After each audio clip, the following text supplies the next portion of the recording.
మీ ఇంట్లో కార్ని రెంట్కిచ్చి డబ్బు సంపాదించాలనుకుంటున్నారా? అయితే వెంటనే ఈ నెంబర్కి కాల్ చేయండి. నమస్తే, welcome back to Suman TV. నేను మీ సంజయ్. ఈ రోజు మనతో పాటు ఉన్నారు ఎమోషనల్ వెల్నెస్ కోచ్ మరియు మోటివేషనల్ స్పీకర్ అయితే అక్కల గారు. మ్యామ్తో మాట్లాడి కొన్ని విషయాలు తెలుసుకుందాం. నమస్తే మ్యామ్. నమస్తే సంజయ్. అసలు పెళ్ళి ఏ సమయంలో చేసుకోవాలంటారు?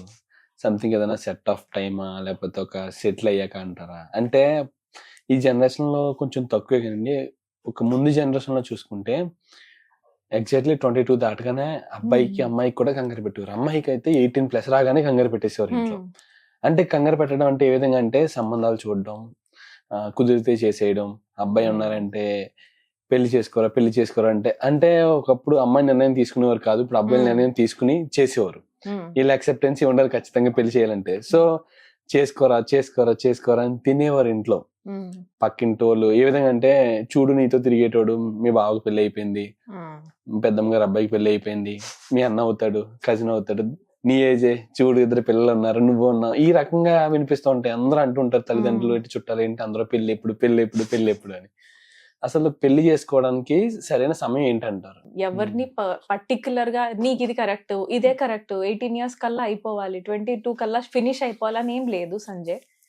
బట్ ఇట్స్ జస్ట్ దట్ ఒకప్పుడు ఇంతలా లేవు కదా డివియేషన్స్, ఇంత ఫినాన్షియల్ ఇండిపెండెన్స్ నేను అవ్వాలి, అప్పుడే పెళ్లి చేసుకోవాలన్న గోల్స్ లేవుగా అమ్మాయిలకి.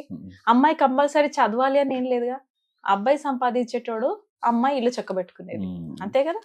ఒక 50 years బ్యాక్ లైఫ్ మన ఇండియాలో అబ్బాయి పని డబ్బులు ఎంత తీసుకొస్తే అంతే సాటిస్ఫై అయ్యేవాళ్ళు ఆడపిల్లలు. ఇంట్లో వాళ్ళు ఎంత తీసుకొస్తే అంత భర్త, అందులో మేము ఎందులో సర్దుకోవాలి అని పిల్లల్ని రేస్ చేసేవాళ్ళు. ఇప్పుడు అమ్మాయికి తెలివి పెరిగిపోయింది కదా. యాస్, ఎందుకంటే ఎడ్యుకేషన్ ఎప్పుడైతే రైట్ ఫర్ ఎడ్యుకేషన్ వచ్చిందో, ఇండిపెండెంట్ ఇండియా అయిన తర్వాత everybody got equal rights. Rights ఎప్పుడైతే స్టార్ట్ అయ్యో రైట్ ఫర్ ఎడ్యుకేషన్ వచ్చింది. రైట్ ఫర్ ఎడ్యుకేషన్ వచ్చినప్పుడు ప్రతి ఒక్కరు స్కూల్స్ కి వెళ్ళారు, ఆడపిల్లలు వెళ్ళారు, అబ్బాయిలు వెళ్తున్నారు. When we went to the schools, women నేను అంటున్నాను, we got that new information. అరే నేను కూడా సంపాదించవచ్చు, నేను కూడా ఇలా చేసుకోవచ్చా, ఇలా అడ్జస్ట్ అవ్వక్కర్లేదా అన్న ఆ ఇన్ఫర్మేషన్ ఎప్పుడైతే ఆడపిల్లలకి వెళ్ళిపోతుందో, they are going in a different path. అది తప్పేం కాదు. మనం ఎప్పుడు కూడా గో విత్ ద ఫ్లో అంటారు చూడు, ఎక్కడ కూడా మనం సిస్టమ్ కి అగైనెస్ట్ గా వెళ్ళొద్దు. సిస్టమ్ తో పాటు కొన్ని అంతే, అలాని మరీ గొర్రె పిల్లలాగా వెళ్ళిపోవడం నేను అనట్లేదు. But you design your life. Okay, time ఇలా చేంజ్ అయింది, జనాలు ఇలా మారారు, మనం కూడా మారాలి కదా. అలా అని కంప్లీట్ గా పక్కన వాళ్ళ కోసమే లైఫ్ లీడ్ చేసాం అనుకో, at the end of the day మనకు మనం నేనేందిరా అసలు నా లైఫ్ లో నేనే లేనన్న ఫీలింగ్ వస్తుంది. సో అందరి కోసం చేసేయొద్దు, కొంచెం అట్టే మీకోసం పెట్టుకోండి. What is right to you, only you know, మనకే తెలుస్తుంది. Ask your self, right? So 18 years కల్లా గవర్నమెంట్ డిక్లేర్ చేసింది ఆడపిల్లకి పెళ్లిళ్ళు చేసుకోవచ్చు, మగ పిల్లోడు ఇంత లోపల పెళ్లి చేసుకోవచ్చు అని. But you decide no. సరే పెళ్లిళ్ళు అయితే సంజయ్ పాపం ఏం కాదనను, ఏదో పియర్ ప్రెషర్ అనో ఫినాన్షియల్ సెటిల్మెంట్ అనో అయ్యాక పెళ్లిళ్ళు చేసుకుంటున్నారు. పక్కన వాళ్ళు మొదలెడతారు. చెప్పు డౌట్. ఇంకొక డౌట్ ఉంది మ్యామ్, ఏంటంటే ఇప్పుడు గవర్నమెంట్ ఒక రూల్ పాస్ చేసింది ఏంటంటే 18+ అమ్మాయిలు చేసుకోవచ్చు, 20+ అబ్బాయిలు చేసుకోవచ్చు.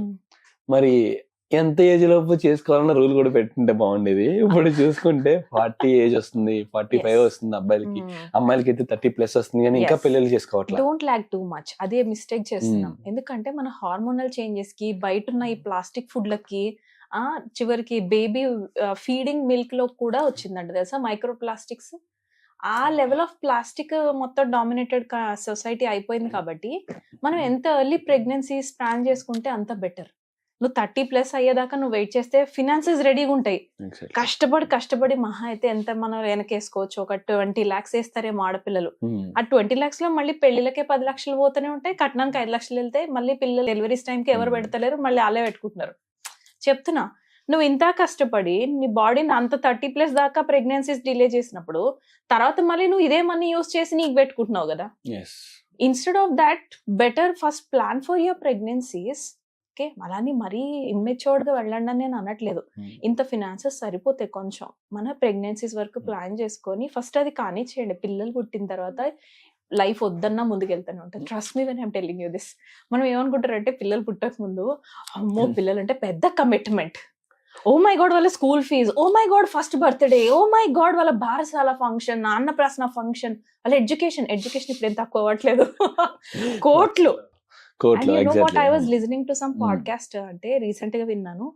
IVF centres, fertility centres are growing big. అది ఒక సూపర్ బూమ్ ఇండస్ట్రీ అవుతుంది ఇండియాలో. IVF ఫర్టిలిటీ సెంటర్స్ అంటే ఎందుకు మనకి ఇన్ని సెంటర్స్ పెరిగిపోతున్నాయి? టైంకి మన పిల్లలు కనుకనే కదా.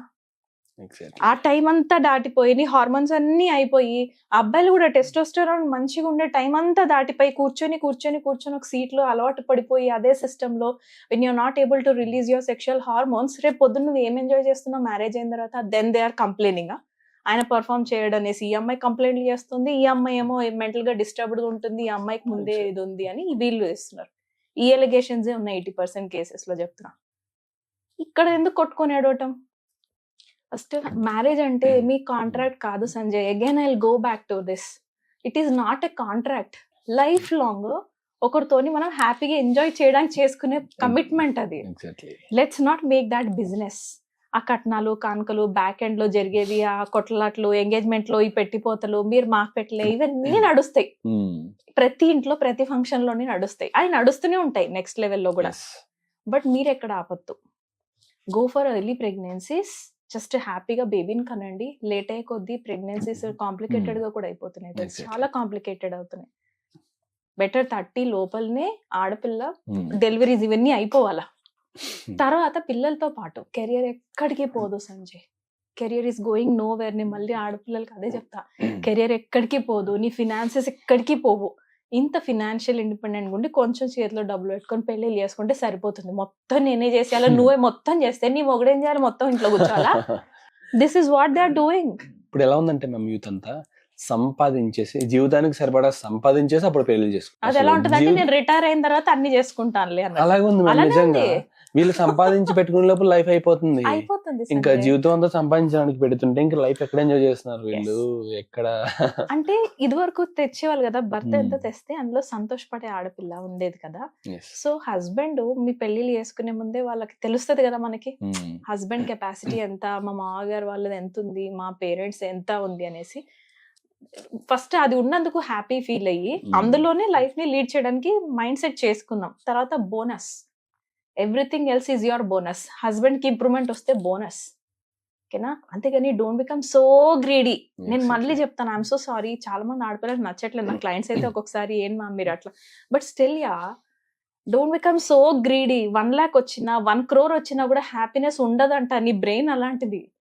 Your brain is not going to be happy 1 year later. నువ్వు 1 crore ఈ రోజు నీకు జాక్ పాట్ కొట్టినా నెక్స్ట్ ఇయర్ కల్లా 1 crore వచ్చింది అండి సంజయ్, 2 కోట్లు వచ్చి ఉంటే ఎంత బాగుండేది తెలుసా నాకు అని మళ్ళీ నేను అంటాను. Because the brain works like this. Every day we are thinking 95% about the past లో కూడా మళ్ళీ 80% నెగిటివ్. బ్రెయిన్ అలా తయారైనప్పుడు let's not go against it. వాళ్ళు విన్నారు వీళ్ళు అన్నారని పిల్లల్ని కనొద్దు. Make your self ready. First babies ని రానివ్వండి. ఇంకో స్పిరిచువల్ గా చెప్పాలంటే సంజయ్, సోల్స్ అక్కడ బాడీ వదలాలి మన దగ్గరికి రావాలి అని అంటే. Here parents are still telling don't come, రాకు అక్కడే ఉండు, మేము ఇంకా రెడీ లేం, మేము ఇప్పుడే పెళ్ళయింది, మేము ఇంకొంచెం ఎంజాయ్ చేయాలి, ఇంకా రాకు, మేము ఇంకా కొంచెం ముందుకు వెళ్ళాలి, మేము ఫినాన్సెస్ రెడీ చేసుకోవాలి. అక్కడ సోల్ తట్పటాయిస్తుంది స్పిరిచువల్లీ సీయింగ్. అక్కడ సోల్ బాడీ వదిలి ఇక్కడ రావాలంటే you tell know that you are ready. 40 years 30 years 45 years ఏది పిల్లలంటే మేము ఏదో బిజీగా అయిపోయినాము, మేము కనలేకపోయినాం. ఏంది బిజీ ఏది? దీనికంటే ఇంపార్టెంటా? పిల్లలే గోల్ అని నేను అనట్లేదు, but have fun with the kids. No ఇప్పుడు ఎలా అయిపోయిందంటే మేము మనిషికి డబ్బు అవసరం, కానీ డబ్బు ఒకటే అవసరం అన్న ఫీల్ లోకి వచ్చేసారు జనాలు. ఇంకా మనం అలాంటి ఫస్ట్ ప్రయారిటీ మనీ, తర్వాత ఎంజాయ్మెంట్, ఫ్యామిలీ, పిల్లలు అన్ని. ఫస్ట్ వాళ్ళ కోసమే కదా సంపాదించేది. వన్ థింగ్ మనం అందరూ అర్థం చేసుకోవాల్సింది అదే. మళ్ళీ ఎగ్జాక్ట్లీ మనం నిజంగా దీని గురించి చేయాలి సంజయ్, ఇంకొక హోల్ వీడియో చేయాలి, మళ్ళీ గుర్తు చేయాలి. ఖచ్చితంగా హ్యాపీనెస్ వేరు, మనీ వేరు బాబా. మనీ కోసం, హ్యాపీనెస్ కోసం మనీ సంపాదిస్తాం తప్పితే రెండు important. Money happiness both are different entities. రెండు కలపొద్దు. Thank you very much. Thank you so much Sanjay.